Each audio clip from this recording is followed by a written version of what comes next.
बिस्मिल्लाहिर्रहमानिर्रहीम। जी स्टूडेंट्स, आज हम देखेंगे टाइप्स ऑफ फ्रैक्शन को कि कितने टाइप्स ऑफ फ्रैक्शन होते हैं।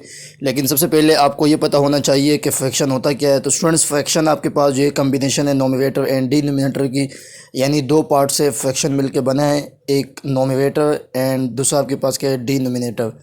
तो स्टूडेंट्स, अब इसके बाद हम पढ़ेंगे टाइप्स ऑफ फ्रैक्शन के टाइप, कितने टाइप्स ऑफ फ्रैक्शन आपके पास होते हैं। सबसे पहले आपके पास है यूनिट फ्रैक्शन। यूनिट फ्रैक्शन क्या होता है? ऐसा फ्रैक्शन कि जिसके नोमिनेटर में आपके पास 1 आ जाए, ऐसे फ्रैक्शंस को हम कहते हैं यूनिट फ्रैक्शन।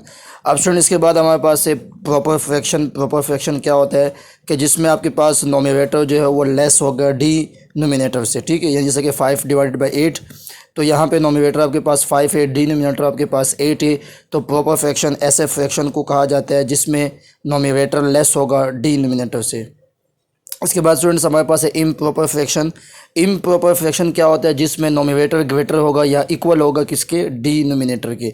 तो यहाँ पे स्टूडेंट्स आप देख सकते हो कि 5/3, तो 5 आपके पास क्या एक बड़ी वैल्यू है, 3 आपके पास एक छोटी वैल्यू है 5 से। तो नोमिनेटर बड़ा हो गया किससे? डिनोमिनेटर से। तो इस फ्रैक्शन को हम क्या कहते हैं? Improper fraction. या दूसरा आपके पास क्या है, या तो नोमिनेटर ग्रेटर होगा किससे? डिनोमिनेटर से, या इक्वल होगा। तो इस टाइप्स फ्रैक्शन को हम क्या कहते हैं? Improper fraction. स्टूडेंट, इसके बाद जो टाइप्स आपके पास आती है फ्रैक्शन की, वो मिक्स फ्रैक्शन। मिक्स फ्रैक्शन में स्टूडेंट्स आपके पास दो पार्ट्स होंगे, एक होल पार्ट होगा, एक फ्रैक्शन पार्ट होगा, ठीक है।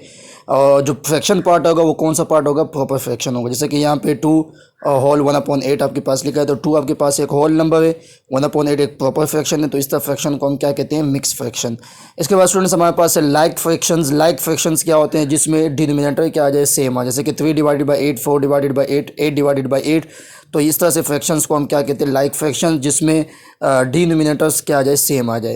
इसमें स्टूडेंट्स आपके पास है अनलाइक फ्रैक्शंस। अनलाइक फ्रैक्शन क्या होते हैं? ऐसे फ्रैक्शन के डिनोमिनेटर्स आपके पास क्या सेम ना हो, डिफरेंट्स हो, तो ऐसे फ्रैक्शंस को हम क्या कहते हैं? Unlike fraction.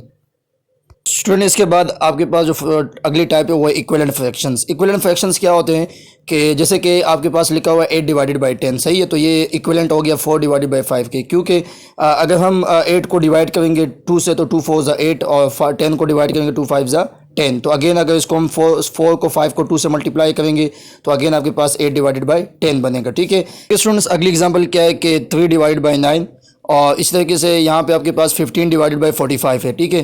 तो अगर इसको हम 5 से डिवाइड करेंगे तो 5 3 ज़ा 15 और 5 9 ज़ा 45।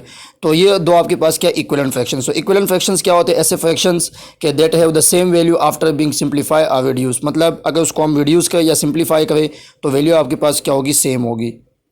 मतलब ये स्टूडेंट्स के अगर उसको हम मल्टीप्लाई करेंगे, जिस वैल्यू से हमने इसको डिवाइड किया उसी से मल्टीप्लाई करेंगे, तो अगेन वही फ्रैक्शन वापस आ जाता है।